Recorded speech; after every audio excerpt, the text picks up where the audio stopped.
Faridah Nakazibwe muyina maaso awo avudde mu mbeera olw'okumuvumira abaana.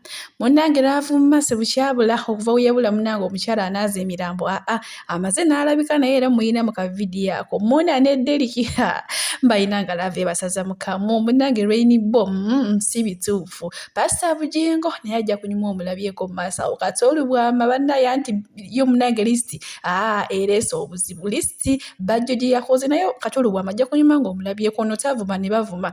Nze waliwo n'ebimu bye mbadde sitawulirako nga mbiwuliddeko ono omukulu. Oh my God!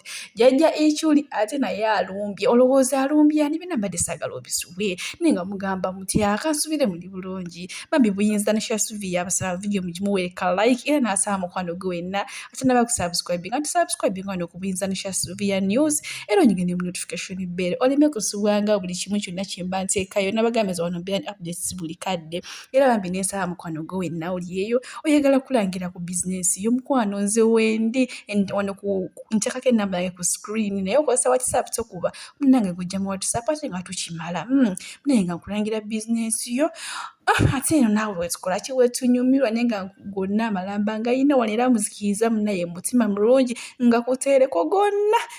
Agaleero go tugatandise ne Faridah Nakazibwe. Munaye Faridah Nakazibwe ono omukyala munnange alabika ng'omusirise naye ng'oyagala olaba akamuvaamu mukwatire ku mwana era munnange abakomekereza mwe ba social influencers abeeyogeza mwe bajjaji bakuno abagambye mukole kyonna kyonna kye mwagala mumuvume mumusabule mukole ki naye ekikwatagana ku baana be kyo mukyesonyiire ddala munnange ye yamanyi nga we yakuza abaana be ye yamanyi nga wakwata abaana be so n'olwekyo mbu mufune ku by'okukola munnange mwesonyiwa abaana be kuba yamanyi nga wabakuziza yamanyi nga we yabajja mu buto bannange buli muzadde ku mwana atabuka.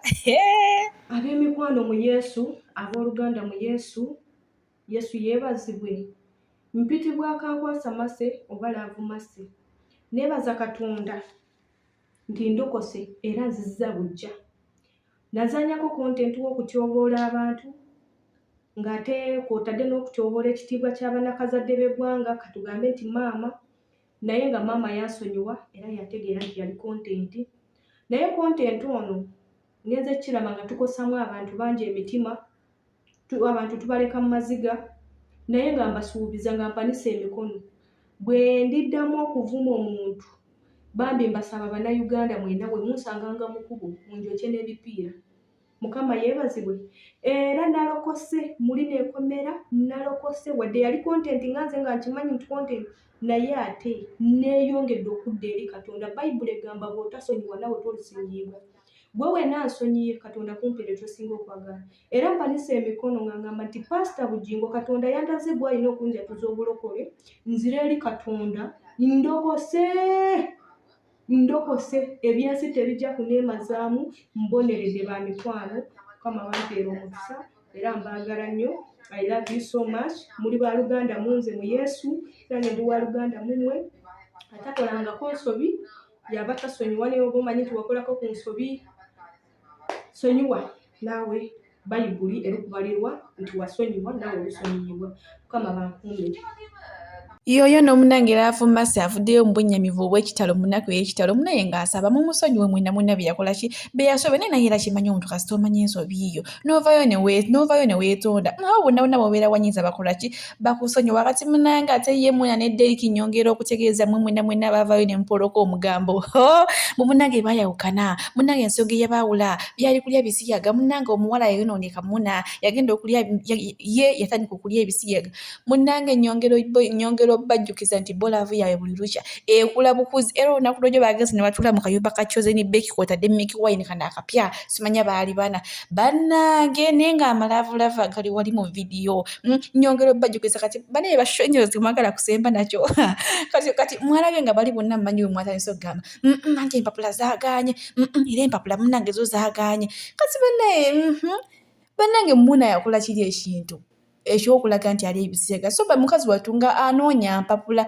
naye nga empapula zo ezakoze ki, empapula zaalabise. Kati munnange we zaalabise n'addira omwami we era n'ebiri bina naye mwali mulowooza simanya mbu Rainbow n'efuuka Rainbow n'akaana akaso akali kakayiwa okwogera ng'owulira kagamba Muna yatandikye Rainbow nga kyetekategeeza nti no Muna yatandise Rainbow. Munnange si bituufu naye nga amazzi wano ku buyinzaanishasuvia news mbagaiza maaso awo nina akatambi kakatulu bwama Pastor Bujingo jajja ishuli naye nga sinaba kubanga nkutuusako obwomunayi bu video. Munnange zo listi zifuuse listi jjukira na video nemba waako abantu abakoze listi mu guno omwaka nga mwe mubadde Father Kibi ne mbeeramu ne Bajjo ne mbeeramu nani ne Bebe Kulu. Naye kati munnaye njagala nsooke nkuwe katolu bwama kyakoze Bajjo ku listi y'abayimbi gye yakoze.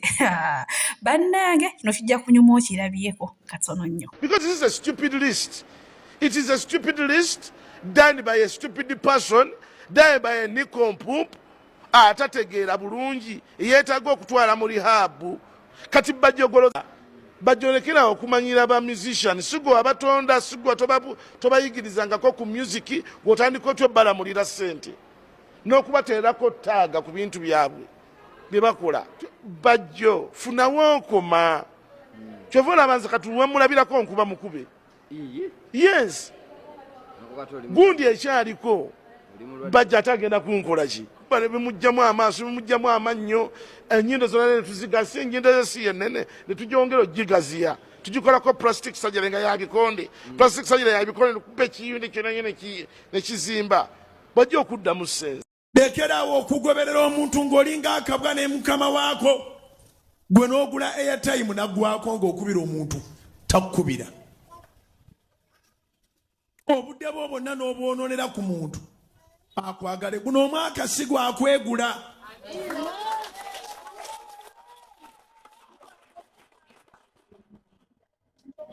Tuwandiike guno omwaka si gwakwegula. Teweegula teweesiba ku muntu tosobola kuba nakwolesebwa ne kugenda mu maaso nga weesiba bwesibi ku bantu. Tosobola kuba nakwolesebwa ne kugenda mu maaso nga weegula. Nabadde mmanyi palasa n'abaako naye ndowooza ali ku lisiti bbi. Bitusyawo naye batadde mu wano yitiwanda. Obulungi bwonnuma lwafa mangu lwajja n'ebbugumu naye ate ne lukola gundi ne lukola ne lustopinga kubanga obulungi bunnuma kyali kirungi naye logically tekirina we kiri applicable. That's why bali abagamba nti bababba oluyimba nti obwavu bunnuma balabika okubanga baali batuufu kubanga bw'ogatta lyrics z'obulungi bunnuma nga mini kolansi evuddewo obulungi bunnuma ate era olabanga message yanditambulidde ku obwavu bunnuma. Kati oluyimba luyina engeri gye lwajja n'ettutumu ate ne lukona. Liam Voice nanga nyimbira bulungi nnyo omuvubuka ayimba obulungi bamuyita you know city at danger you know me city at naye bannanga omutu olaba evidiyo atambula ali omuddo aganyoga yero n'ogamba bannayuganda this is wrong.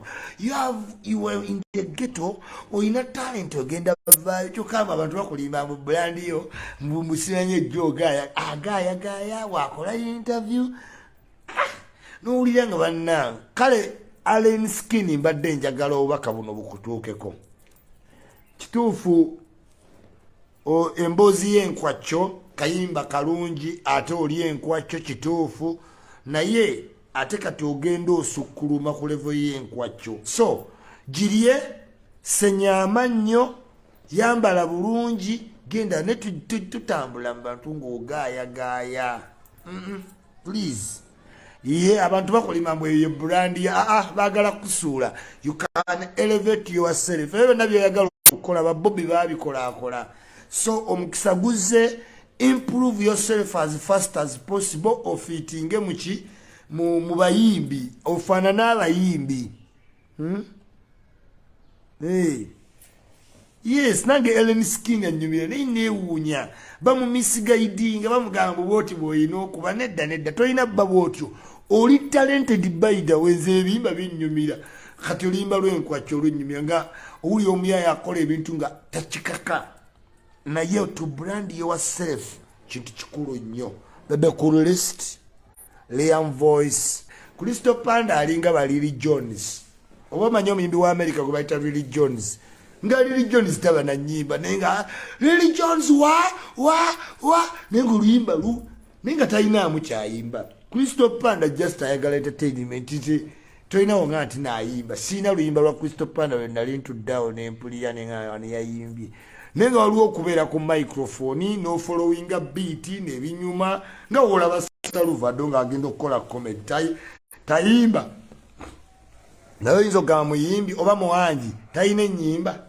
yes birungi good morning comrade why don't you help Allen get a management anti alage nti ayagala management toyina abantu betulina abamanaging abantu tebaagala laba ku muntu waati kuba kati bamanaje abamu baana bato tebalina maanyi talina kanyama kati akumanaginga atya ng'ojja mu studio woogaayo omuddo wogaaya kati wonoonyiiga okole ki ebintu ebimu ebyemize mubireke gy'obikoledde buli bantu bonna balina emize gyabwe naye tebatambula najjo nti